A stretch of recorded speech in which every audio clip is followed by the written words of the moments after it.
नमस्ते दोस्तों, आज की कहानी एक हंसी से शुरू होती है, लेकिन ये हंसी आपको रात को सोने नहीं देगी। आर्यन सिर्फ 12 साल का था, एक होशियार चुपचाप रहने वाला बच्चा। वो अपनी मम्मी पापा के साथ मुंबई के एक पुराने इलाके में रहता था, जहाँ से कुछ ही दूरी पर एक पुराना वीरान मेला ग्राउंड पड़ा था। एक समय था जब वहाँ हर शाम रोशनी होती थी, हंसी गूंजती थी, बच्चे झूलों पर खेलते थे। लेकिन अब वहाँ सिर्फ सन्नाटा था और कभी कभी रात को सुनाई देती थी एक बहुत अजीब हंसी। आर्यन ने कई बार उस तरफ देखा, लेकिन कभी कुछ समझ नहीं आया। एक दिन जब वो स्कूल से लौट रहा था, तो मेला ग्राउंड के पास से गुजरते हुए उसे किसी ने पुकारा, बहुत हल्के, बहुत अजीब से स्वर में, आर्यन, चलो खेलते हैं।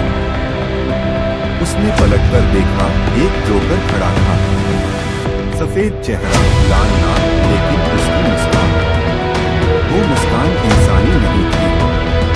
न आंखों में चमक थी, न चेहरे में खुशी, बस एक बेजान चौड़ी सी हंसी। आर्यन डर कर भाग गया, लेकिन उसी रात उसके कमरे की खिड़की पर धुक की आवाज आई।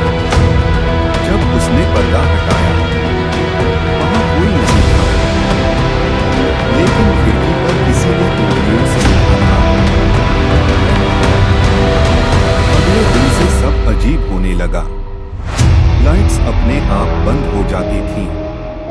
आर्यन के कमरे में रखी किताबें जमीन पर गिर जाती, और सबसे अजीब उसके बनाए गए जोकर के स्केच धीरे धीरे बदलने लगे। वो पहले तो पेंटिंग लगते थे, फिर असली चेहरा जैसे दिखने लगा, और एक दिन वो कागज से गायब हो गया। उस रात आर्यन की माँ ने उसे जोर से चिल्लाते हुए सुना।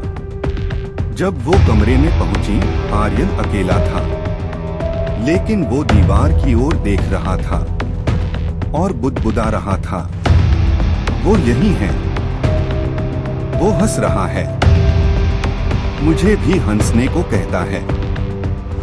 अब सवाल ये है, क्या वो जोकर सिर्फ उसकी कल्पना थी, या सच में कोई आत्मा? कहते हैं वो मेला ग्राउंड सालों पहले बंद हुआ था, जब वहाँ एक जोकर की मौत हो गई थी एक हादसे में। लेकिन लोगों का कहना है कि उसकी आत्मा आज भी वही भटकती है, बच्चों को बुलाती है और हंसती है। आर्यन का परिवार कुछ महीनों बाद वह घर छोड़कर चला गया, लेकिन आज भी जब कोई बच्चा उस पुराने मेला ग्राउंड के पास से गुजरता है, तो उसे एक धीमी सी आवाज सुनाई देती है,